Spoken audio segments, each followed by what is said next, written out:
Welcome to the News in 5, your fast-paced roundup of the week's biggest stories. Brought to you by TOS TV. I'm Olabode Roland. We begin with global news, where the United States State Department has urged all American citizens to leave Venezuela immediately.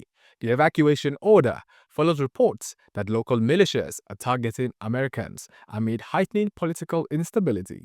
This comes as international monitors report a significant death toll in Iran, where a nationwide crackdown on protests has reportedly resulted in thousands of casualties. In Africa, Uganda has ordered a nationwide internet shutdown just before the country's general election. The communications regulator directed service providers to suspend access in an effort to curb what officials call misinformation and incitement. The move has drawn criticism from human rights groups as the vote takes place amid a climate of heavy security and restrictions on opposition movements. In Nigeria, the nation marks the 60th anniversary of the January 15, 1966 military coup that shaped its political history. Remembrance event reflects on the event in Kaduna and Lagos that saw the loss of key political and military leaders. 6 decades later, the milestone serves as a focal point for national dialogue on the preservation of democracy and the ongoing challenges of regional and ethnic unity. Still in Nigeria, the federal government is set to receive over $9.5 million in recovered assets following a new agreement with the Bailiwick of Jersey. The signing of the Memorandum of Agreement in Abuja marks a continuing effort to repatriate stolen wealth for national development projects. This coincides with the signing of a comprehensive economic partnership agreement with the United Arab Emirates aimed at boosting trade and green industrial finance.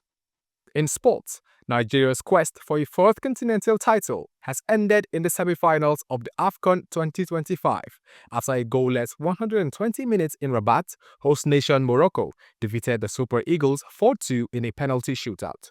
Moroccan goalkeeper Yacine Bono made 2 critical saves to deny Nigeria a place in the final. Nigeria now prepares to face Egypt in the third-place playoff, while Morocco advances to face Senegal for the trophy. Now, here's your speed round. Quick-fire headlines from the week. U.S. military launches Operation Hawkeye Strike against Islamic State's targets in Syria. Japan and the Philippines sign a landmark defense pact to boost their national security. The conflict in Sudan reaches its 1,000th day, with millions of people facing acute food insecurity. Nigeria establishes Nigeria House in Davos ahead of the World Economic Forum to attract global investment. The federal government and Niger Republic signed a pact for a mass housing and agricultural settlement project. Wizkid makes history as the first African artist to surpass 10 billion streams on Spotify. That's the news in 5. For more breaking news, subscribe, like, and hit the bell icon on TOS TV. I'm Olabode Roland, and we'll be back next week. Stay informed.